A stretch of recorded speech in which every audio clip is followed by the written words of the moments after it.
നിങ്ങൾ അയച്ചു തന്ന ഈ വോയിസ് ക്ലിപ്പ് നാട്ടിൽ നിന്നും മറ്റ് പല രാജ്യങ്ങളിൽ നിന്ന് പോലും നമുക്ക് തിരിച്ച് അയച്ചു തന്നിട്ട് ഇതിൻ്റെ ആധികാരികതയെക്കുറിച്ച് അന്വേഷിക്കുന്നുണ്ട് ഒത്തിരി ആൾക്കാർ. കാരണം അതുപോലെ ഈ വോയിസ് സ്പ്രെഡായതാണ്.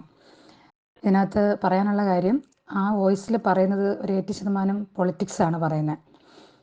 പൊളിറ്റിക്സ് ഇല്ലാതെ അതിനകത്ത് ടെക്നിക്കലായിട്ടുള്ള കാര്യം പറയാം. ഇസ്രായേലിൽ നിന്ന് ഇതുവരെയും മലയാളി എന്നുള്ള പേരിൽ, അല്ലെങ്കിൽ മലയാളിയാണോ എന്ന് ചോദിച്ചിട്ട് അതിൻ്റെ പേരിൽ, അല്ലെങ്കിൽ നാട്ടിൽ നടന്ന പ്രക്ഷോഭത്തിൻ്റെ പേരിലോ അതിൻ്റെ ഒന്നും പേരിൽ ഒരു മലയാളിയെ പോലും ഇവിടുന്ന് ഡീപ്പോർട്ട് ചെയ്തതായിട്ട് ഒരറിവുമില്ല.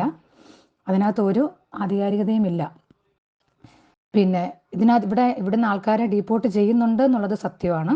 നാട്ടിൽ നിന്ന് അഗ്രികൾച്ചറൽ മേഖലയിലും ടെക്നിക്കൽ മേഖലയിലും, അതായത് കൺസ്ട്രക്ഷൻ മേഖലയിലേക്കും ഇങ്ങോട്ടേക്ക് റിക്രൂട്ട് ചെയ്ത് വന്ന ഒരുപാട് ആൾക്കാരുണ്ട്. രണ്ട് രീതിയിൽ വന്നിട്ടുണ്ട്. ബൈലാറ്ററൽ എഗ്രിമെൻറ്റ് വഴി വന്നിട്ടുണ്ട്, അതല്ലാതെ business to business, B2B, G2B, ഇങ്ങനെ രണ്ട് മേഖലകളിലാണ് ആൾക്കാർ ഇങ്ങോട്ട് വരുന്നത്.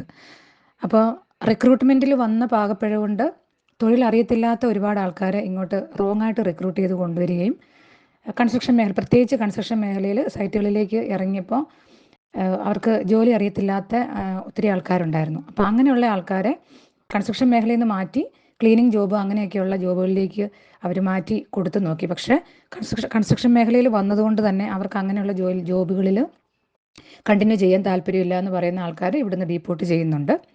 പിന്നെ അതുപോലെ തന്നെ വിസ ഇല്ലാതെ നിൽക്കുന്ന ആൾക്കാരെ എമിഗ്രേഷൻ ക്യാച്ച് ചെയ്യുമ്പോൾ കയറ്റി വിടുന്നുണ്ട്, ഇവിടുന്ന് തിരിച്ച് കയറ്റി വിടുന്നുണ്ട്.